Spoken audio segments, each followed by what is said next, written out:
Hello everyone, again welcome back to Wakeup Academy YouTube channel. और आज की class में सबसे पहले तो मैं आप सभी को थैंक यू बोलना चाहूँगी। आप सभी को बहुत सारा धन्यवाद। किस लिए कि आप सभी के लव से और सपोर्ट से आज वेकअप एकेडमी चैनल पर 1000 सब्सक्राइबर कंप्लीट हुए हैं, जो कि आपके प्यार के और सपोर्ट के बिना बिल्कुल भी पॉसिबल नहीं था। आप सभी को जो भी वीडियोस को देखते हैं और जो भी इस चैनल पर हैं, उन सभी को बहुत सारा थैंक यू। अपना प्यार और अपना सपोर्ट इसी तरह से बनाए रखिएगा, क्योंकि अभी हमें इससे बहुत आगे जाना है, जो कि आपके प्यार के बिना, आपके सपोर्ट के बिना बिल्कुल भी पॉसिबल नहीं है। So thank you everyone. और आगे बढ़ते हैं, शुरू करते हैं अपनी क्लास को। आज हम क्या पढ़ने वाले हैं? तो आज की क्लास में हमारा पार्ट 3 है किसका? तो करंट अफेयर्स का, जिसमें आज हम एफकैट के एग्ज़ाम के लिए कुछ और मोस्ट इम्पॉर्टेंट करंट अफेयर्स को डिस्कस करने वाले हैं। तो एक नोटबुक ले लेना। कौन सी नोटबुक? जो आपने एफकैट के एग्ज़ाम के लिए बनाई हुई है। और पेन ले लेना और शुरू करना क्या? समझ के लिखना। किसको? करंट अफेयर्स को। आज हमारा पार्ट 3 है करंट अफेयर्स का, जिसमें हम मोस्ट इम्पॉर्टेंट करंट अफेयर्स को डिस्कस करने वाले हैं एफकैट के एग्ज़ाम के लिए, एज़ वेल एज़ ये आपके सीडीएस के एग्ज़ाम को भी कवर करेगी, उसके लिए भी इम्पॉर्टेंट है। लेकिन बेसिकली मेन रूप से ये फोकस्ड किस पर होगी? तो एफकैट के एग्ज़ाम को। तो शुरू करते हैं फर्स्ट क्वेश्चन से। नंबर 1 पर क्वेश्चन क्या है हमारा? 44th अभी क्या होने वाले? 44th chess Olympiad. अच्छा, चेस ओलंपियाड का मतलब क्या है? जिस तरह से ओलंपिक्स होते हैं, ओलंपिक्स किसके लिए होते हैं? बहुत सारे स्पोर्ट्स से पूरे वर्ल्ड में जो अलग अलग कंट्रीज़ से स्पोर्ट्स पर्सन आते हैं, एथलीट्स आते हैं, उनके स्पोर्ट्स में पूरे वर्ल्ड के लेवल पर जो होते हैं वो होते हैं ओलंपिक्स। ओलंपिक्स को हम पहले ही डिस्कस कर चुके हैं किसमें? अपनी स्पोर्ट्स की क्लासेस में। आज हम बात कर रहे हैं किसकी? चेस ओलंपियाड की। तो मीन्स पूरे वर्ल्ड के लेवल पर सबसे बड़ा चेस का ये क्या होता है? टूर्नामेंट मान लो या ओलंपियाड मान लो, ठीक है। तो ये होता है चेस ओलंपियाड। कौन से नंबर का हो रहा है? तो 44th नंबर का हो रहा है, ये ध्यान रखना। इसको होस्ट कौन कर रहा है? तो होस्ट कौन कर रहा है, इसीलिए ये आपके लिए बहुत ज़्यादा इम्पॉर्टेंट बनता है। कौन होस्ट कर रहा है? तो इसको इस बार होस्ट कर रहा है इंडिया। और इंडिया होस्ट कर रहा है, साथ ही इंडिया में कहाँ पर होस्ट हो रहे हैं? तो तमिलनाडु में होस्ट हो रहे हैं। और तमिलनाडु के अंदर कहाँ पर होस्ट हो रहे हैं? तो तमिलनाडु में होस्ट हो रहे हैं यहाँ कहाँ पर? चेन्नई में, ठीक है। तो ये इंडिया में कहाँ पर होस्ट हो रहे हैं? तो चेन्नई के अंदर होस्ट हो रहे हैं। क्या? Chess olympiad. 44th नंबर के हैं। नेक्स्ट चीज़ कि मैस्कट आपके एग्ज़ाम में पूछा जाता है कि मैस्कट क्या है? तो इसका मैस्कट ध्यान रखना, इसका मैस्कट है थाम्बी, ठीक है। अब थाम्बी कैसा दिखता है, कैसा मैस्कट बना हुआ है? एक हॉर्स है, हॉर्स को ड्रेस पहनाया हुआ है, मतलब अच्छा सा लोगो है। वो आप देखना किस पर? गूगल पे सर्च करना, इसका फ़ोटो आपको दिखाएगा। फ़ोटो देखने से ये होगा कि आपको ये याद हो जाएगा इसका नाम, कि इसका नाम क्या है? थाम्बी। तो ये मैस्कट है किसका? चेस ओलंपियाड का। कौन से? 44th नंबर के। जो इस बार कौन होस्ट कर रहा है? इंडिया होस्ट कर रहा है, तमिलनाडु के अंदर, चेन्नई में, ठीक है।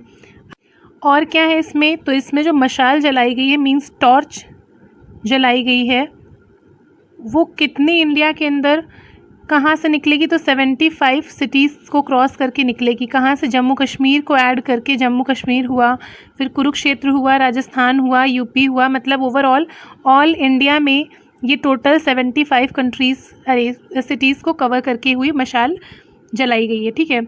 मतलब हर एक सिटी में पहुँचाई जाएगी। और 40 डेज़ का टारगेट लिया है। कितने? 40 डेज़ के अंदर इसको करना है। दूसरी चीज़, जैसे कि होता है ना कि क्रिकेट के लिए सबसे अपेक्स लेवल की बॉडी कौन होती है, तो ऐसे ही चेस के लिए सबसे अपेक्स लेवल की बॉडी कौन सी होती है? जो पूरे वर्ल्ड में होने वाले चेस के कंपटीशन को देखती है, उसी के अंदर होता है। तो वो होती है FIDE, FIDE, ठीक है। इंटरनेशनल चेस फेडरेशन होता है। ये इस्टेब्लिश कब हुआ था और कहाँ पर हुआ था? ये आपका होमवर्क है, आपको देखना है और कमेंट में मुझे बताना है कि जो FIDE है, FIDE, ये कहाँ से होस्ट हुआ था और फर्स्ट टाइम किस ईयर में हुआ था। इम्पॉर्टेंट हो जाता है, क्यों? क्योंकि चेस न्यूज़ में है। और चेस कहाँ पर हो रहे हैं? इस बार इंडिया के अंदर हो रहे हैं, चेन्नई में हो रहे हैं।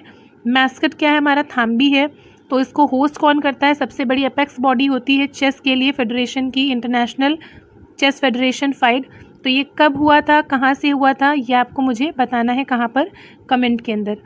दूसरी चीज़ अगर हम बात करेंगे तो एक क्वेश्चन और है कि चेस की शुरुआत कहाँ से हुई थी। जो हमारा चेस स्पोर्ट है, जैसे कि बोलते हैं ना कि सबसे पहले कहाँ से शुरू हुए थे, जननी बोलते हैं कि इस स्पोर्ट की जननी कौन है, मतलब चेस कहाँ से शुरू हुए थे। तो चेस शुरू कहाँ से हुए थे? तो ये इंडिया से ही शुरू हुए थे। फर्स्ट टाइम चेस की स्टार्टिंग कहाँ से हुई थी? तो इंडिया से ही हुई थी। तो ये ध्यान रखना। नेक्स्ट क्वेश्चन क्या है हमारा? सेकंड क्वेश्चन इतना तो था हमारा किसके बारे में? चेस के बारे में। इम्पॉर्टेंट है, अभी न्यूज़ में है इसलिए ध्यान रखना। दूसरी चीज़ क्या है? संथल कम्युनिटी।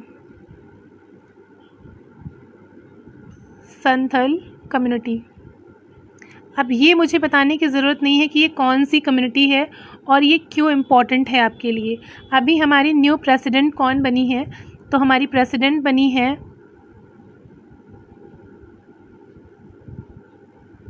ठीक है, अब प्रेसिडेंट बनी है तो ये कौन सी कम्युनिटी से बिलोंग करती हैं? तो ये बिलोंग करती हैं संथल कम्युनिटी से। जब इस कम्युनिटी का नाम आता है तो ये भी ध्यान रखना कि ये कहाँ की है। तो ये है बेसिकली कहाँ? झारखंड की। झारखंड, उड़ीसा और वेस्ट बंगाल। मींस ये कम्युनिटी जो है basically most of the people जो इस कम्युनिटी से बिलोंग करते हैं कहाँ पर पाए जाते हैं? झारखंड में, उड़ीसा में और वेस्ट बंगाल में। अगर लार्जेस्ट कम्युनिटी की बात करेंगे तो ये कौन से नंबर की लार्जेस्ट कम्युनिटी है? तो ये थर्ड नंबर की है, ये ध्यान रखना। थर्ड नंबर की लार्जेस्ट कम्युनिटी है ये। अगर फर्स्ट की बात करेंगे तो फर्स्ट नंबर पर कौन सी है लार्जेस्ट कम्युनिटी और सेकंड नंबर पे कौन सी है? तो फर्स्ट पर है गोंड और सेकंड नंबर पे कौन सी है? भील्स। और थर्ड नंबर पे कौन सी है? संथल। ठीक है, ये क्या है? तो ये लार्जेस्ट कम्युनिटीज़ की बात हो रही है इंडिया के अंदर। फर्स्ट पर कौन है, सेकंड पे कौन है और थर्ड पे कौन है, और इस कम्युनिटी से कौन बिलोंग करती हैं? तो हमारी जो न्यू प्रेसिडेंट बनी है अभी, ये बिलोंग करती हैं संथल कम्युनिटी से। ठीक है, नेक्स्ट क्वेश्चन क्या है हमारा? Neo bank. नियो बैंक, इसके बारे में ज़्यादा नहीं जानना है, वन लाइनर फैक्ट के रूप में ध्यान रखना कि नियो बैंक क्या है। What is neo bank? अभी रिसेंटली न्यूज़ में है। तो ये क्या होती हैं? ब्रांचलेस बैंक होती हैं। ठीक है, इनकी ब्रांचेस नहीं होती हैं, ब्रांचलेस बैंक। अब अगर पूरा आपको इसके बारे में डिटेल में पढ़ना है तो आप इसको सर्च करके पढ़ सकते हो कि नियो बैंक क्या होती हैं, लेकिन एग्ज़ाम के पॉइंट ऑफ व्यू से आपको इतना ध्यान रखना है कि ये ब्रांचलेस बैंक्स होती हैं। कौन? Neo bank. नेक्स्ट क्वेश्चन क्या है? नेक्स्ट क्वेश्चन है हमारा कि nano urea liquid plant. Nano urea liquid plant first of word, means word में पहला कहाँ बनने वाला है? इम्पॉर्टेंट है, क्यों? क्योंकि फर्स्ट ऑफ वर्ड की बात हो रही है, तो ये गुजरात के अंदर बनने वाला है। ठीक है, कहाँ इनॉग्रेट हुआ? तो ये nano urea liquid plant first of word कहाँ? इन गुजरात। और गुजरात में कहाँ पर? तो जगह है एक कलोल। कलोल नाम से जगह है गुजरात के अंदर, वहाँ पर ये बनने वाला है। ठीक है, उसके अलावा एक हेडक्वार्टर गुजरात से ध्यान आया, एक हेडक्वार्टर लिख लेना कहाँ पर? अहमदाबाद में। अहमदाबाद के अंदर किसका हेडक्वार्टर है? तो इन स्पेस का हेडक्वार्टर।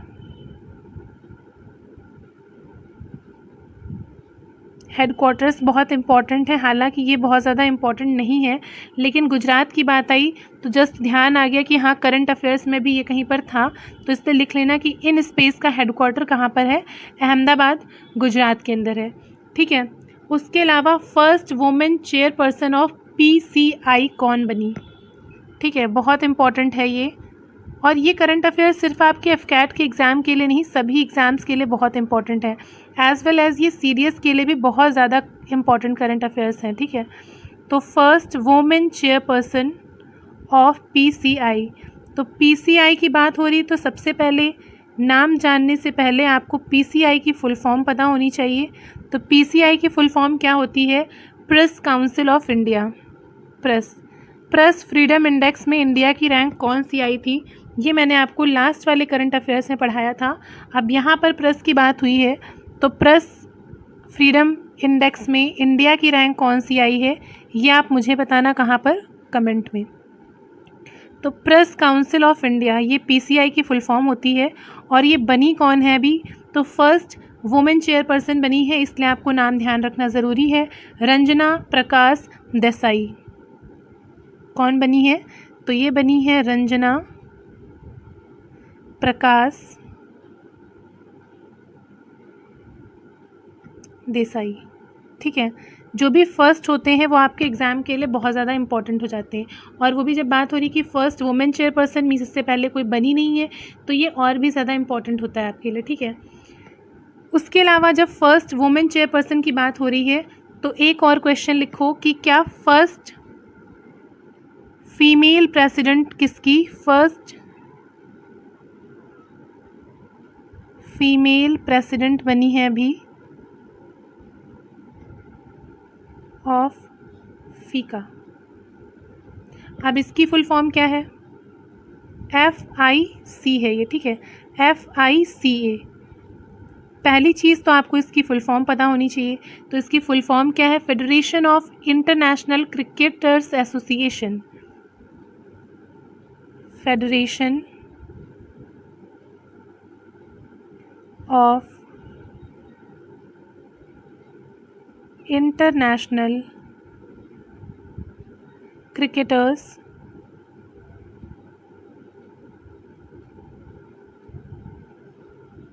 एसोसिएशन। ये किसकी फुल फॉर्म है? तो फीका की फुल फॉर्म है। अब क्या बात हो रही है कि फीका की फ़र्स्ट फीमेल प्रेसिडेंट कौन बनी है? मींस इससे पहले कोई भी फीमेल प्रेसिडेंट नहीं बनी है, इसीलिए इनका नाम इम्पॉर्टेंट है। तो फर्स्ट फीमेल प्रेसिडेंट कौन बनी है? तो लीसा सेंथेलकर। ठीक है, लीसा थेलकर। और ये हैं कौन? इनका नाम है, तो आपको पता क्या होना चाहिए अगेन कि ये किस स्पोर्ट से रिलेटेड है और ये कहाँ की हैं, मतलब किस कंट्री से बिलोंग करती हैं और किस स्पोर्ट से बिलोंग करती हैं। आपके FCAT के एग्ज़ाम के लिए मोस्ट इम्पॉर्टेंट क्वेश्चंस यही होते हैं कि स्पोर्ट्स पर्सन जो है वो किस कंट्री से बिलोंग करते हैं और किस स्पोर्ट से रिलेटेड है। तो बात हो रही है किसकी? क्रिकेट की। तो ऑब्वियसली ये किससे होंगी? तो स्पोर्ट इनका था क्या? क्रिकेट। और कहाँ की हैं? तो ऑस्ट्रेलिया की हैं। तो ये फॉर्मर ऑस्ट्रेलियन क्रिकेटर हैं। कौन? लीसा जी। ठीक है, फॉर्मर ऑस्ट्रेलियन क्रिकेटर हैं ये, ध्यान रखना। कहाँ से हैं? तो ऑस्ट्रेलिया से बिलोंग करती हैं, क्रिकेटर थी ये। ठीक है, नेक्स्ट क्वेश्चन क्या है हमारा? ग्लोबल लिवेबिलिटी इंडेक्स में फर्स्ट कौन हुआ है? मीन्स रहने के लिए सबसे अच्छी जगह। लिवेबिलिटी इंडेक्स में किसने टॉप किया इस बार? तो फर्स्ट नंबर पे कौन आया है? वियना। वियना की कैपिटल क्या है? ऑस्ट्रिया। सेकंड कौन आया है? तो कोपेनहेगन। अब इसकी भी कैपिटल ध्यान रखना। ये जो न्यूज़ में होते हैं ना, कोई भी रैंडम सी चीज़ नहीं आ जाती कि कंट्री और कैपिटल कोई आया है तो कोई भी आ जाएगा। ऐसे बहुत सारी कंट्रीज़ हैं, बहुत सारी कैपिटल्स हैं कंट्रीज़ की, तो ऐसे कोई भी नहीं आती। मोस्टली क्या होता है, जो आपकी न्यूज़ में होती हैं वही आपसे पूछी जाती है। तो वियना हो गया, वियना की ऑस्ट्रिया होती है। ऐसे ही कोपेनहेगन है। तो इनकी कैपिटल्स, यही चीज़ें न्यूज़ में होती हैं कि कौन कौन सी कंट्रीज़ न्यूज़ में हैं, तो उनकी आपको क्या पता होनी चाहिए? कैपिटल्स पता होनी चाहिए। ठीक है, तो फर्स्ट आया है वियना और सेकंड आया है कोपेनहेगन। किसमें? कहाँ पर रहने के लिए सबसे अच्छी कंडीशंस है, सबसे अच्छा रूल्स और रेगुलेशंस रहने के लिए इंसानों के लिए अच्छे से अवेलेबल कहाँ पर है, इस चीज़ की बात हो रही है। ठीक है, नेक्स्ट क्वेश्चन क्या है हमारा? वर्ल्ड का जो कॉम्पिटिटिवनेस इंडेक्स होती है उसमें इंडिया की रैंक कौन सी आई है? विश्व स्तर पर, मीन्स वर्ल्ड लेवल का जो कॉम्पिटिटिवनेस की इंडेक्स होती है,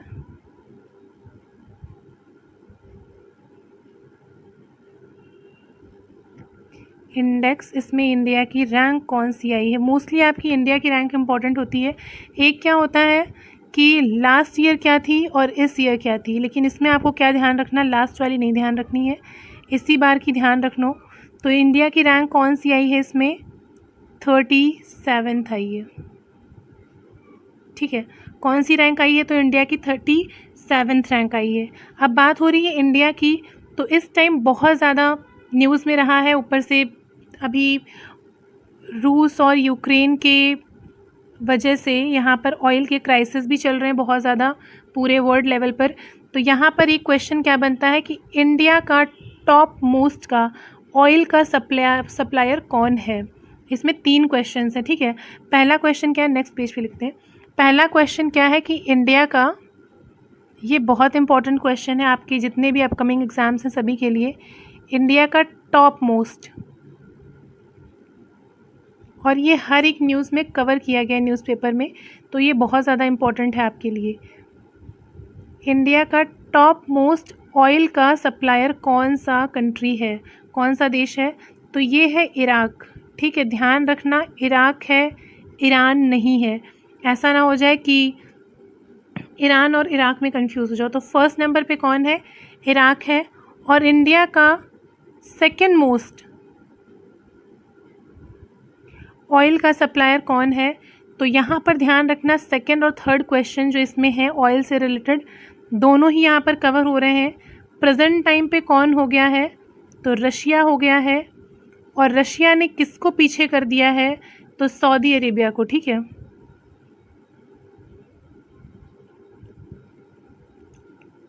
मीन्स अभी तक कौन होता था, तो अभी तक सेकंड नंबर पे सऊदी अरेबिया था, लेकिन अभी क्या हुआ है, अभी रशिया ने इसको पीछे छोड़ दिया है और खुद हो गया है सेकंड नंबर पे। तो ये 3 क्वेश्चन बने आपके कि फर्स्ट पर कौन है, इराक है, सेकंड पे कौन है, रशिया है, रशिया किसको पीछे करके खुद सेकंड पर हुआ है, तो सऊदी अरेबिया को। ठीक है, क्यों हुआ है आगे ये सेकंड नंबर पे, ये आप सभी को पता होगा कि इस टाइम इंडिया और रशिया के बीच में ऑयल्स को लेकर के रशिया ने बहुत ज़्यादा डिस्काउंट दे रखा है, बहुत ही चीप में प्राइसेस पे हमारे यहाँ पर अभी ऑयल की अवेलेबिलिटी रशिया ने करवाई है। क्यों, वॉर की वजह से। ठीक है, नेक्स्ट क्या है क्वेश्चन हमारा कि इंडिया अपना स्पेस पोर्ट बनाने जा रहा है। ठीक है, कौन सा, सेकंड। देखो स्पेस पोर्ट क्या, इंडिया का सेकंड स्पेस पोर्ट बनने वाला है।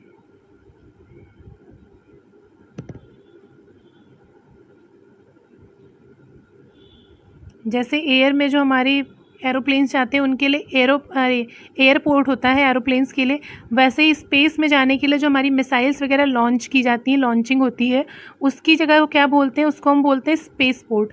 मीन्स स्पेस में जाने के लिए जहाँ पर जितनी भी चीज़ें आ रही हैं, मतलब मिसाइल्स हुई, जो भी हुआ, तो वो क्या हो जाएंगी, वो स्पेस पोर्ट के अंदर आती हैं। तो इंडिया का सेकेंड स्पेस पोर्ट कहाँ बनने जा रहा है, तो सेकेंड बनने जा रहा है तमिलनाडु में। ठीक है, बहुत इम्पॉर्टेंट है, तमिलनाडु में बनने जा रहा है। ठीक है, जब सेकंड की बात हो रही है तो आपको पता होना चाहिए कि फर्स्ट कहाँ पर है। तो इंडिया का फर्स्ट स्पेस पोर्ट कहाँ पर है, तो आंध्र प्रदेश में है। कहाँ पर, श्रीहरिकोटा में। ठीक है, आंध्र प्रदेश के अंदर है।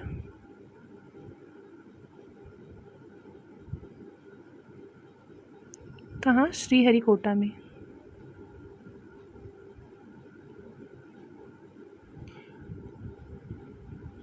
और ये कहाँ पर बनने वाला है, तो तमिलनाडु के अंदर जगह है कुल्लाशेखरापट्टिनम। ठीक है, बहुत लंबा नाम है, कुल्लाशेखरापट्टिनम, वहाँ पर ये तमिलनाडु में बनने वाला है। कहाँ पर, इंडिया का सेकंड स्पेस पोर्ट, ये इंडिया के पेनिनसुलर इंडिया के यहाँ पर बिल्कुल लास्ट में आता है। ठीक है, ये जगह पड़ेगी कुछ यहाँ से पड़ेगा, तो इस तरह से लॉन्चिंग की जाएगी नीचे को, जैसे ये है हमारा।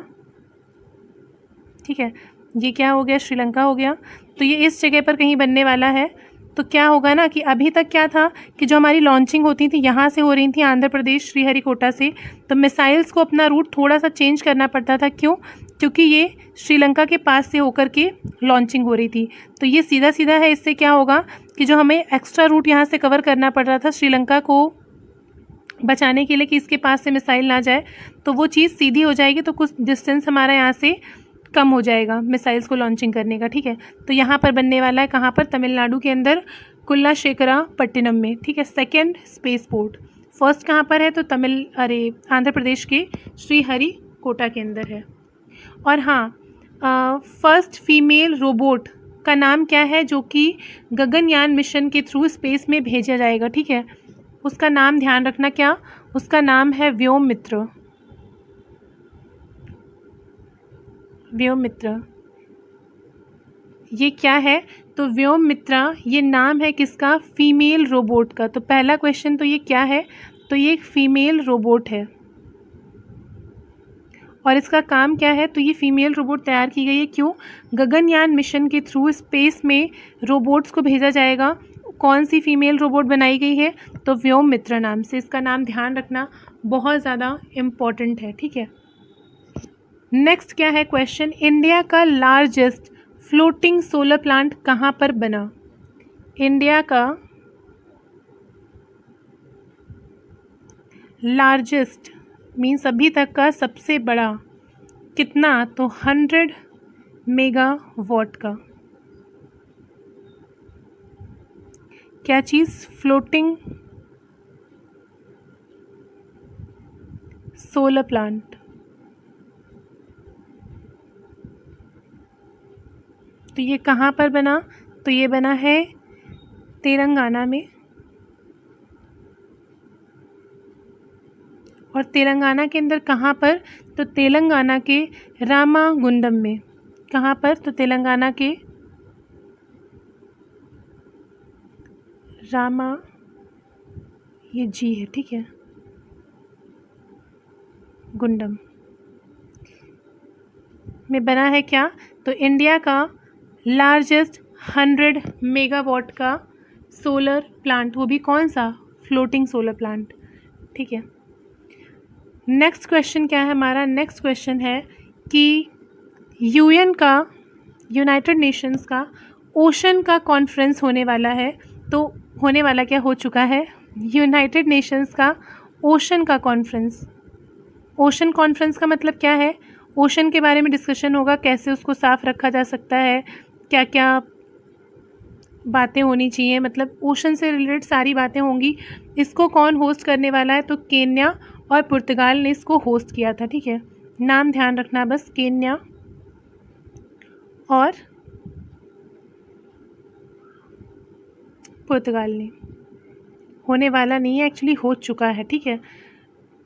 सारा करंट अफेयर है, पहले का भी अभी का भी, तो ये हो चुका है, ठीक है, कुछ दिन पहले ओशन का कॉन्फ्रेंस। तो इसको होस्ट किसने किया था, तो इसको होस्ट किया था केन्या ने और पुर्तगाल ने। नेक्स्ट क्वेश्चन क्या है, नेक्स्ट क्वेश्चन है कि थाईलैंड ने क्या है, थाईलैंड एशिया की फर्स्ट कंट्री बना है जिसने क्या किया है, कैनाबीस को लीगलाइज किया है। पहले तो ये समझो कि थाईलैंड ने क्या किया है,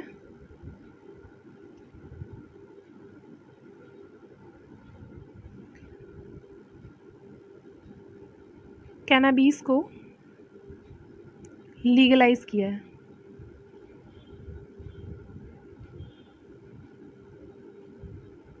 और ये करने वाला क्या बना है, तो थाईलैंड फर्स्ट एशियन कंट्री बना है, मतलब एशिया के अंदर पूरे एशिया में फर्स्ट कंट्री बना है जिसने कि कैनाबीस को लीगलाइज किया है। अब इसका मतलब क्या है, तो इसका मतलब ये क्या है, अभी तक क्या था, यहाँ पर कैनाबीस लीगलाइज नहीं थी। अब क्या है कि इसको हम एज अ मेडिसिन के लिए यूज़ करने के लिए इसको लीगलाइज कर दिया गया कि हाँ कोई भी इसके लिए खेती कर सकता है, या तो क्या है कि लीगलाइज हो गया है, मींस एज अ मेडिसिन आपको यूज़ करना है तो ये लीगल है, आप इसकी खेती कर सकते हैं। बट हाँ, नशे के लिए नहीं किया गया है, ध्यान रखना, नशे के लिए भी नहीं किया गया, एज अ मेडिसिन के तौर पर इसको यूज़ में लेने के लिए लीगलाइज कर दिया गया है। थाईलैंड के अंदर फर्स्ट एशियन कंट्री बना है ये, ठीक है।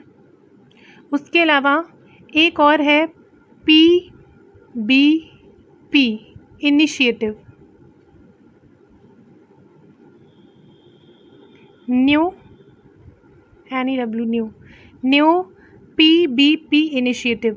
तो ये क्या है, partners in blue Pacific, means Pacific ocean की सिक्योरिटी के लिए, उसकी रक्षा करने के लिए ये एक नया इनिशिएटिव शुरू किया गया। तो पहली चीज़ आपको PBP की फुल फॉर्म पता होनी चाहिए।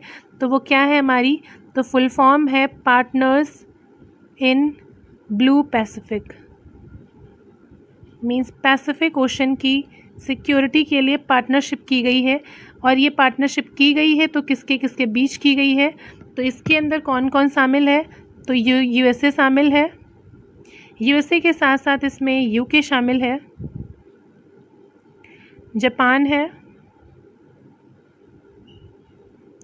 ऑस्ट्रेलिया है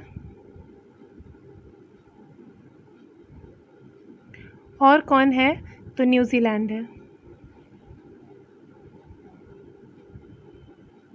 इन्होंने क्या किया है, तो इन्होंने मिल करके एक नया इनिशिएटिव शुरू किया है। कौन सा, PBP का, पार्टनर्स इन ब्लू पैसिफिक। अब अगर आप देखोगे तो इसके अंदर क्वाड के कितने मेंबर्स आ गए हैं। क्वाड हमारा 4 नेशंस का है, किसका किसका, USA, जापान, ऑस्ट्रेलिया और इंडिया। तो 3 है इसमें, कौन सा, USA भी है, जापान भी है और ऑस्ट्रेलिया भी है। तो 3 मेंबर्स आ गए हैं इंडिया को छोड़ करके। बाकी इसके मेंबर्स हैं, साथ में UK भी है और न्यूजीलैंड भी है। यहाँ से एक चीज़ और आपको रिमेंबर होनी चाहिए, एक मैंने आपको पढ़ाया था क्या, I2U2। इसको ध्यान रखना, इसको मत भूल जाना कि I2U2 क्या था, ठीक है, बहुत इंपॉर्टेंट है। और अच्छे से समझाया था कि ये क्या चीज़ है और कैसे वर्क करेगा, इसका मतलब मेन मोटिव क्या है बनाने का। और दूसरा एक बताया था IPEF। IPEF को बनाया ही किसने था, तो IPEF को बनाया ही था किसने, क्वाड नेशंस ने बनाया था, अपनी जो भी रिसेंटली मीटिंग हुई थी उसके अंदर, बाकी कुछ और कंट्रीज़ को शामिल करके। तो इन दोनों को ध्यान रखना बहुत ज़्यादा इम्पॉर्टेंट है, ये दोनों ही चीज़ें। अगला क्वेश्चन क्या है, अगला क्वेश्चन है अग्नि मिसाइल का, कौन सी सीरीज़ की, तो अग्नि 4 मिसाइल।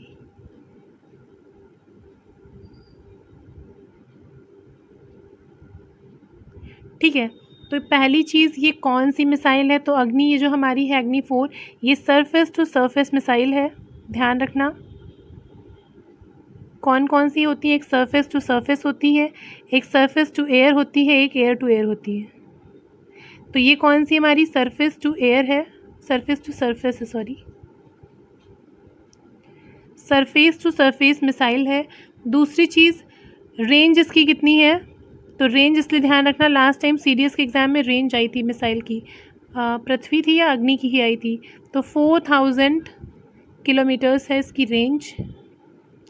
और क्या है, ये nuclear capable long range ballistic missile है। कौन सी है, तो ये nuclear capable long range ballistic missile है। अब कैटेगरी भी पूछने लगे मिसाइल्स की कि कौन सी कैटेगरी की हैं, तो ध्यान रखना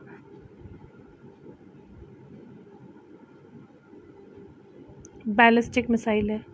अच्छा, बैलिस्टिक मिसाइल क्या होती हैं, बताना कमेंट में कि क्या होती हैं बैलिस्टिक मिसाइल्स, मीन्स इनकी स्पेशलिटी क्या होती है बैलिस्टिक मिसाइल्स की।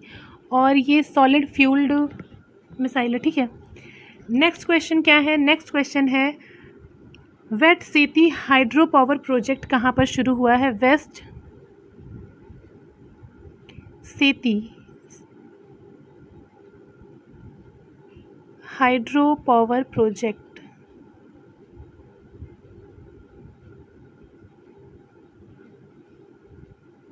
बस ध्यान रखना वन लाइनर के फैक्ट में कि कहाँ पर है, तो ये प्रोजेक्ट शुरू हुआ है नेपाल के अंदर, ठीक है, नेपाल में शुरू हुआ है ये प्रोजेक्ट।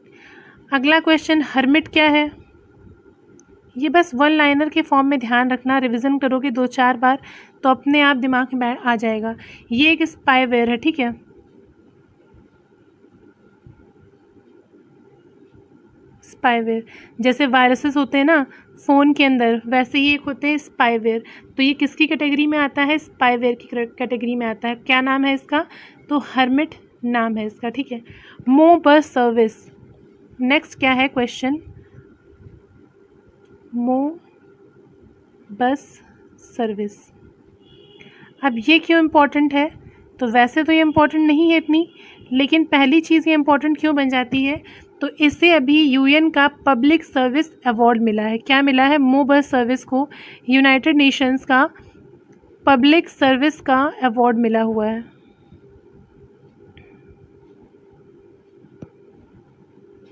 अब जब अवार्ड मिला है इसको, तो आपको पता होना चाहिए कि सर्विस कहाँ पर है। तो मोबस सर्विस जो है ये इंडिया के अंदर उड़ीसा में है।